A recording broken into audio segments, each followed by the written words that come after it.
Fort McKay and Fort Chip to Fort McMurray to Fort Macleod. From Jasper to Lloydminster, in Calgary, in Edmonton, in Lethbridge, in Medicine Hat, and Grand Prairie. And we've talked about this province, about this place that we call home. People have been calling this place home for countless generations. Since time immemorial, people have come here, drawn by the land, by the water, by the sky. They come to every part of this province to hunt, to fish, and to trade, to dance, to dream, to love, to fight sometimes. Sounds like an NDP caucus meeting minus downstream love parts, but ultimately to engage in that very real act of building. And today we start the beginning of a new chapter in building that, in building this home.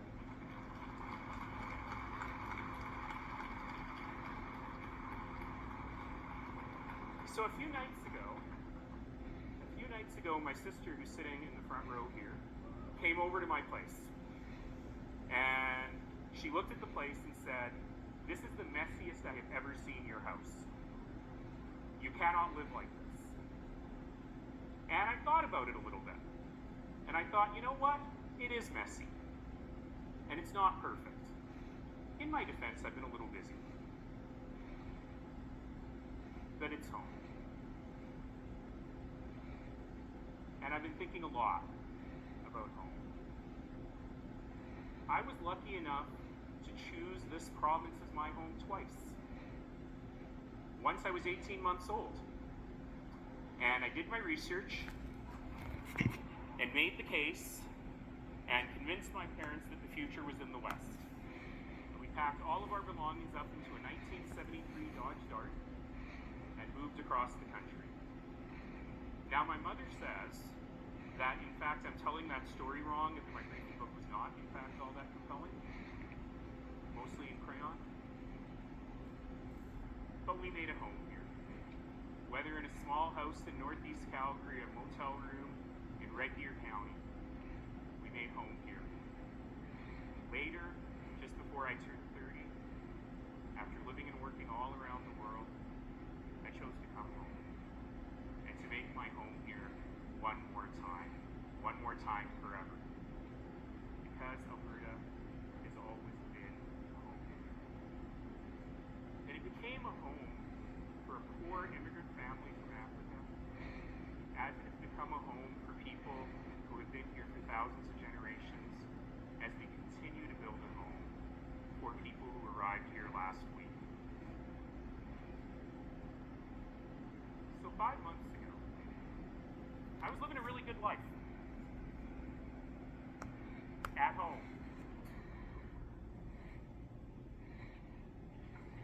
But I, like all of you, was increasingly troubled by the direction of our government, by the direction of our province, by the direction of our home. The stories I was hearing from our premier and our government, the place they were describing, didn't feel like our home. They were describing an Alberta that I didn't recognize. They were describing an Alberta that is so very, very small. And in Alberta we are many things, but we are not small.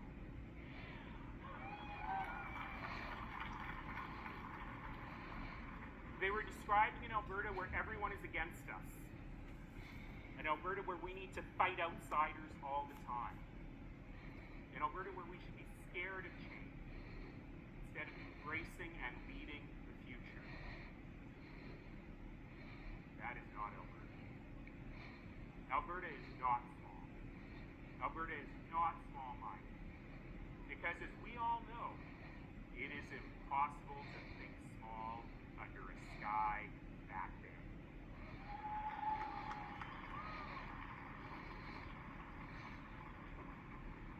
But Danielle Smith and the UCP want us to be small. They want us to be small because they think small. They see Alberta as a fortress to be defended. But what Alberta has always been is a wide open door with a welcome mat, inviting the best people and the best ideas from every corner of this broken earth to live a great Alberta life right here.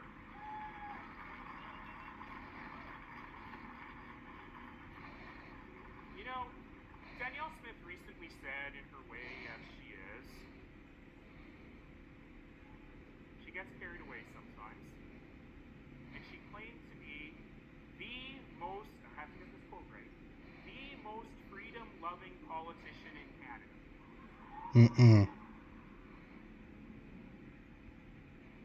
But friends, she hasn't done a blessed thing to protect anybody's freedoms.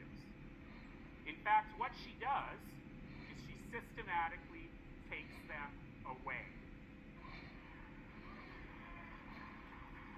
Taking away the freedom for doctors, parents, and kids to choose the best medical treatment for themselves. Taking away the freedom of landowners to decide what to build on their lands. Taking away the freedom of citizens to choose local representatives to reflect local views. Taking away the freedom of regulators to do their job without political interference and appointing cronies and lobbyists. She's taking away the freedom to disagree with the Premier on anything. And she's taking away the freedom for teachers and doctors and nurses to do their jobs without fear, to do their jobs with hope, and to do their jobs with adequate funding. She's taking away the freedom for the brilliant researchers of Alberta to do any kind of research that might make her uncomfortable. So I think she misspoke. I think when she said she's the most freedom-loving politician in Canada, she meant to say she's the most power-loving politician in Canada.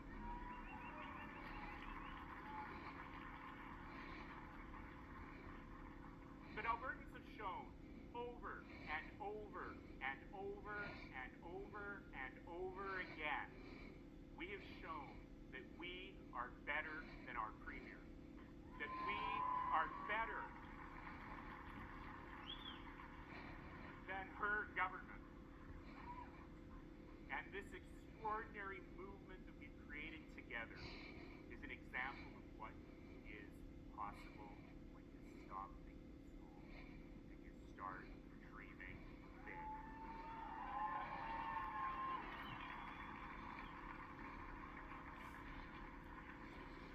If you've ever heard me speak before, you know one word in Sanskrit that I talk about all the time. And that word is seva. Seva means service. It means selfless service. It means service beyond oneself and service to build the community and make it better. There's no room for seva. There's no room for seva or service in Danielle Smith's tiny Alberta. But there is room for service in our hearts, in our hands, in our minds, and especially in our voices. And we will use those voices to fight for the Alberta that we want, the Alberta we need, and the Alberta that future generations deserve.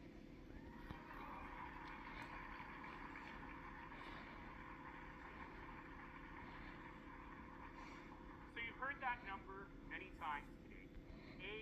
85,000 members. The Alberta NDP today is the largest provincial political party in Canada.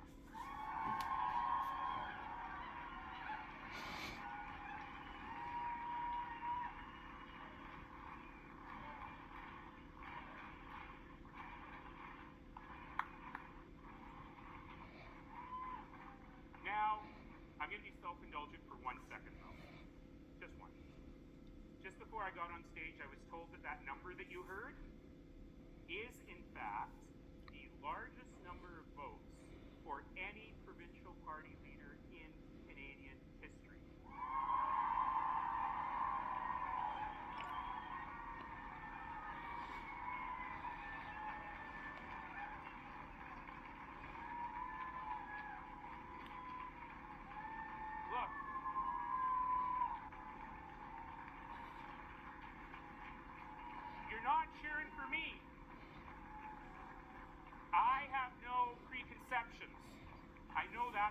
this handsome face.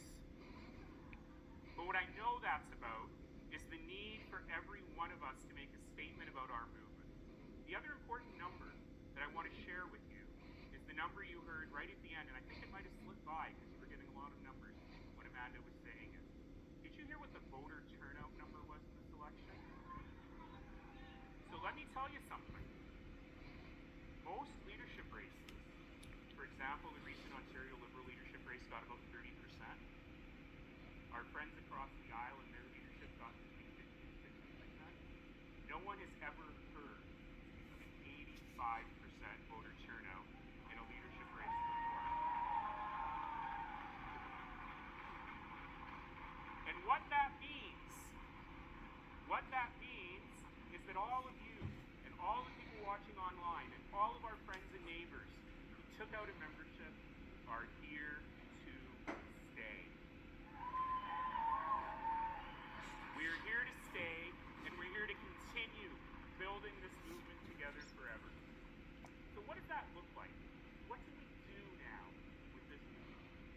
Well, first of all, I've been given permission that tomorrow I can take a half day off. So, tomorrow evening, work starts again. We'll also take a break on Monday night for a hockey.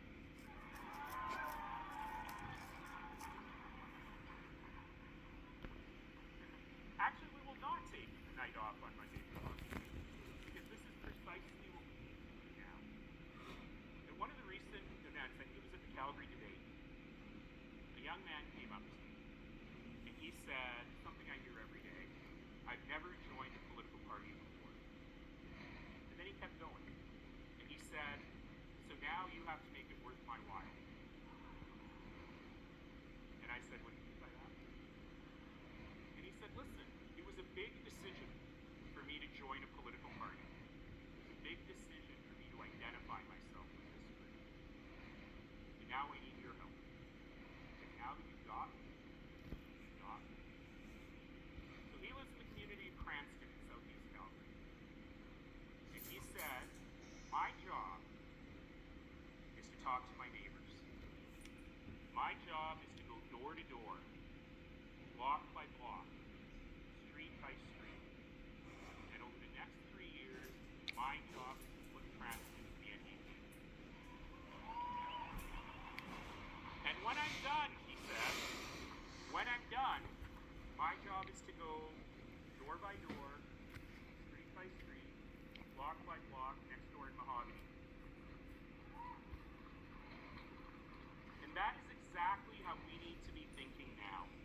We need to convert this movement into something that is going to build and build and build and build. We need to co-create a vision for Alberta with our neighbors in big cities, in mid-sized towns, in small rural communities, everywhere in this province. We need to work with them together to create the vision of the Alberta that we all want, the home that we all need to build together.